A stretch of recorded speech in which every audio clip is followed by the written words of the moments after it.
안녕하십니까. 현장중심 보상TV 박재병입니다. 최근에 참 황당한 일을 겪었습니다. 보통 많이 겪을 수도 있어요, 사실은요. 무슨 일이냐 하면 이의 재결 절차가 진행 중에 거의 이제 이 재결이 날 쯤이었는데 갑자기 저한테 의뢰하신 의뢰인께서 연락이 왔어요. 공탁금을 찾으면서 이 후보를 하라고 분명히 말씀을 드렸는데 하긴 했어요. 어떻게 했느냐? 우리 공탁서를 보면 이의 후보를 하시겠습니까? 하면서 예, 아니요로 딱 적혀 있거든요.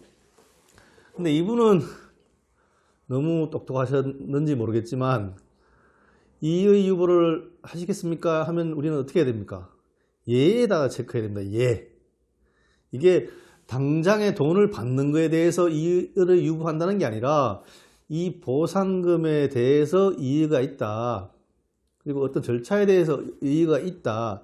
이런 측면으로 이해를 해야 되는데 이분은 반대로 이 보상금에 대해서 찾는 것은 이해가 없지만 나는 지금 다투고 있다. 이의 신청해 놨기 때문에 나는 이의가 있는 것이다. 그런 부분 별도이다. 이렇게 생각을 하신 거예요. 제가 수임하면서부터 그제 전화하면서도 항상 그랬거든요. 꼭 예에다 체크해야 된다. 그리고 가실 때에는 꼭 저한테 한번 전화를 주시고 가십시오. 이렇게 했는데 혼자 다녀오신 거예요. 너무나 어처구니 없었고요. 그래서 결국 그분이 한 보상금 10억 정도 됐는데 이의 재결에서는 어떻게 나왔을까요? 각하가 나왔습니다. 각하.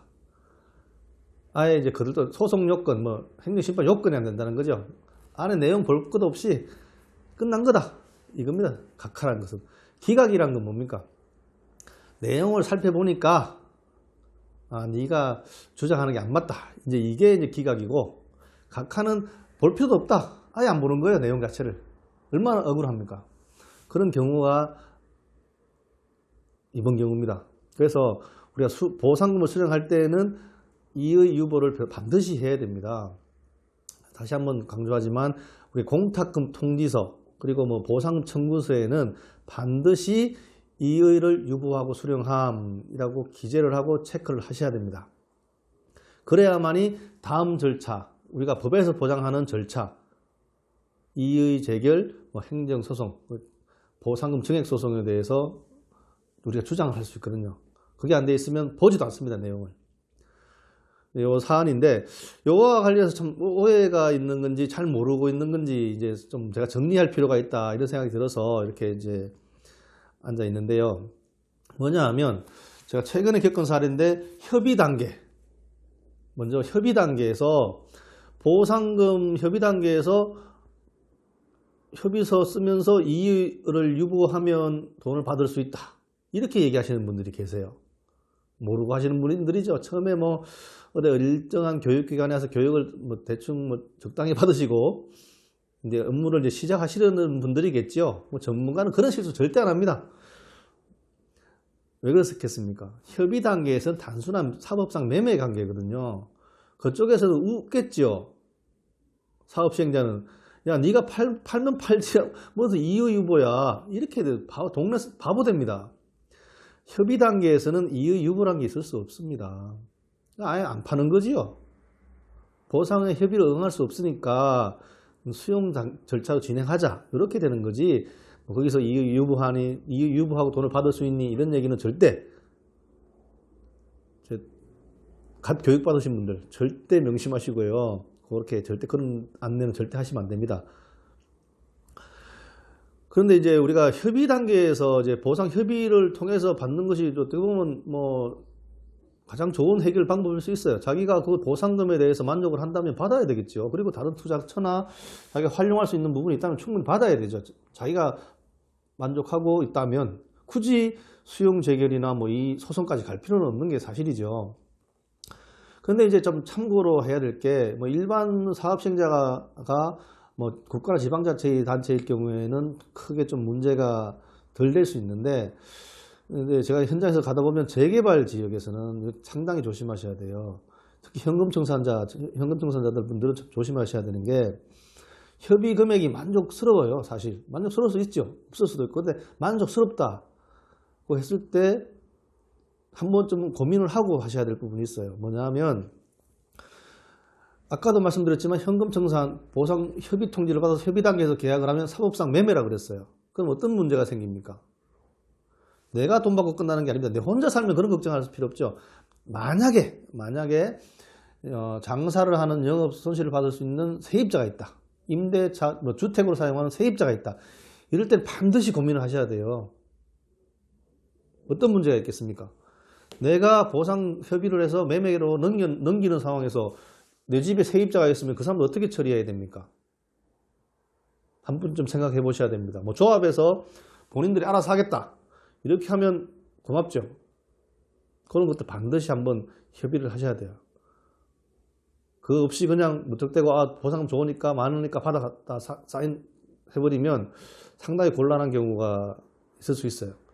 그리고 재개발에서도 이제 그런 경우가 있지만 특히 재건축에도 그런 문제가 연관되기가 많은데 일단은 보상 협의할 때는 이제 사법상 매매라는 거에 대한 되게 고민해야 될 부분이 있어요. 민법상 매매 담보 책임, 폐기물 어떻게 할 것이냐, 이런 게 있는데 그걸 반드시 고민해 보시고 협의를 하셔야 됩니다. 돈에 만족하시더라도.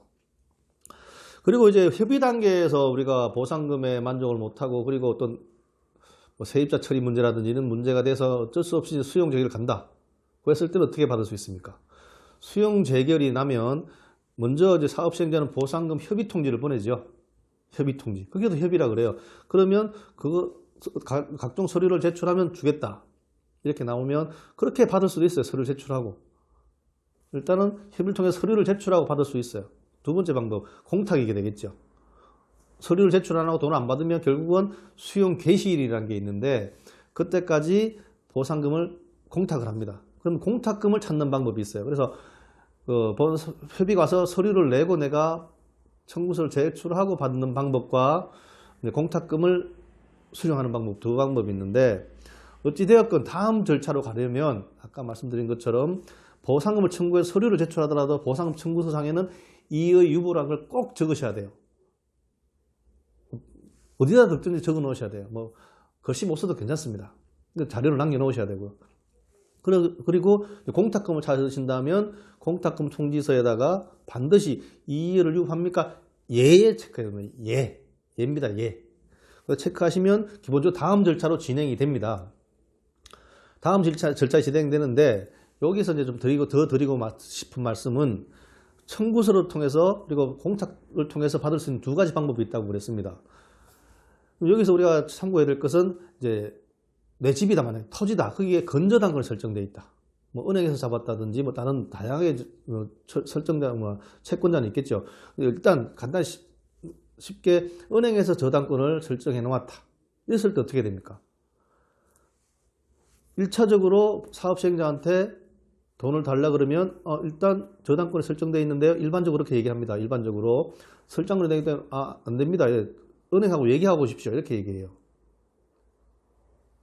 결국은 저당권을 말소해야 준다는 그런 취지로 들리는데 그건 법리상 약간 문제는 있지만 일반적으로 그래요. 그러면 어떻게 됩니까? 결국 못 받으면 공탁으로 넘어가거든요. 공탁으로 넘어가게 되면 결국은 은행, 건저당권자는 어떤 조치를 취하느냐? 보상금에 대해서 압류나 가압류나 이렇게 해요. 그러면 그 비용을 누가 됩니까? 내가 돼야 되거든요.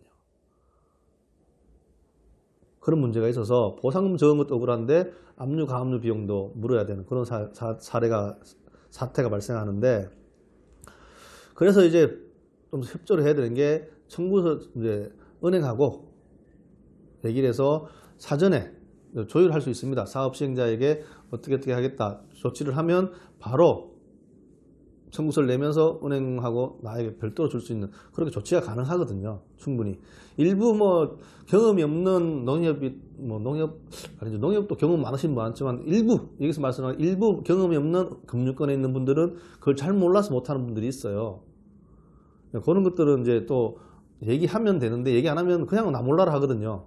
상당히 서로 곤란한 경우가 생기는데 이런 문제 수용 재결 이후에 보상금을 청구할 때 방식이 내가 청구서를 내고 받는 방식, 공탁금을 받는 방식이 있는데 일단은 고민을 좀 많이 해보셔야 돼요. 그 부분에 대해서. 내가 어떻게 찾을 것인가. 일단은 가장 편한 건 걸릴 게 없으면 공탁금 찾는 게 제일 편합니다. 사실은. 조금 늦게 받는다 뿐이지 가장 확실합니다. 사실. 그냥 방법도 확실하고요. 서류도 간단하고요. 그렇긴 하지만 잘못하면 내가 부담하지 않아도 될, 약간 번거로움이 있을 뿐이지 부담하지 않아도 될 뭐 가압류, 압류 비용 등을 내가 부담하는 그런 경우가 생기니까 그런 경우가 생기면 꼭 상담을 하고 이제 해결하셔야 돼요. 저는 항상 이걸 설명드리는데 이제 잘못 받아들이시는 분들도 많아요. 그래서 은행하고 얘기해봐라. 그럼 얘기할 필요 없다 이렇게 얘기하시는데 꼭 얘기해 보셔야 돼요. 그래야지 더 이상의 손해가 없습니다. 그리고 그 다음에 이제 수용 재결 이후에 받는 게 아까 말씀드린 방법. 그 다음에 뭡니까? 그 다음 절차가 이의 재결이거든요. 이의 재결. 이의 신청. 수용 재결이 재결서 송달받은 날로부터 3일, 10일 이내에 이의 신청을 하면 이의 재결 절차로 진행이 되는데 이때 어떻게 됩니까? 이때 이의 재결이 나면 결국 또 이 돈도 협의 통지나 공탁을 하거든요. 이때는 문제가 이제 뭐 건전한 건자 이런 게 없죠. 수용해서 벌써 다 끝났으니까. 그건 없는데 이런 방법은 두 가지라는 거죠. 내가 청구서를 내서 바로 받을 수 있느냐, 공탁금을 받을 수 있느냐 이렇게 됩니다. 가장 중요한 거는 이제 정리해 보자면 협의 단계에서 절대 뭐 이의 후보 이런 건 없다. 내가 협의에 응하느냐, 응하지 않느냐. 그리고 여기서 또 중요한 건 응하더라도 이제 특히 재개발 지역에서는 이제 세입자가 있느냐 없느냐, 어떻게 처리할 것인가 이 고민을 하셔야 되고요. 그다음 수용 재결 단계에서 이제 공탁금을 수령하는 방법과 청구서를 제출해서 수령하는 방법이 있는데 이때 제3자 관계인이 있을 경우에 어떻게 해야 될 것인가 좀 고민을 많이 하셔야 돼요. 그래서 이런 것들을 꼼꼼히 챙기셔야 손해를 안 봅니다. 많이 받는 것도 중요하지만 손해를 봐서는 안 되겠죠. 그래서 저는 보상금을 수령하는 방법들에 대해서 한번 설명을 드렸는데요. 이게 이 외에도 상당히 세세하게 이제 일들이 많습니다. 우리 책에서는 간단하게 뭐 이래 받으면 된다, 공탁금 이래 받으면 된다, 공탁한 사유가 이렇다 이렇게 얘기하는데 실무에서 보면 저도 깜짝 놀라는 경우가 많아요. 제가 다 안다고 생각하지만 그렇지 않은 경우가 상당히 많더라고요. 그래서 저도 당혹해 할 때가 있고 그래가 있는데 그래요. 뭐 세무서에다 물어봐도 모른다 그래. 세무사도 몰라. 법원 공탁 공무원도 몰라. 그런 경우 꽤 있더라고요. 그래서 그 하나하나 찾아서 해결하는 게 무척 쉽진 않습니다. 여러분들 특히 더 아시겠죠. 저조차 그런데. 그래서 제가 다 알지는 못하지만 모르는 것은 알아가면서 그리고 여러분들이 필요한 것들 제가 알아내서 또 도와드릴 수 있으니까요. 이제 뭐 언제라도 웬만하면 저녁 7시에는 전화 안 하시면 됩니다. 제가 그때는 웬만하면 또 뭐 전화기를 끄거나 아니면 술 한잔 먹고 자는 경우가 많거든요. 그래서 낮에는 뭐 언제라도 제가 전화를 받으니까요. 강의나 뭐 이런 것 아니면 현장 갔다든지 이럴 때도 받으니까 강의 아니면 받습니다. 웬만하면. 그러니까 필요하시면 낮에 되도록이면 전화 주시면 됩니다. 그럼 제가 성실히 상담해 드리겠습니다. 아니면 또 문자로 메시지 주시면 제가 그에도 답변을 드릴 수도 있고요. 그런 상담료는 절대 안 받으니까요. 걱정하지 마시고요. 감사합니다. 하여간에 우리가 보상을 받는 피수용 질병에서 정당한 보상이 실현될 수 있도록 끝까지 돕겠습니다. 감사합니다.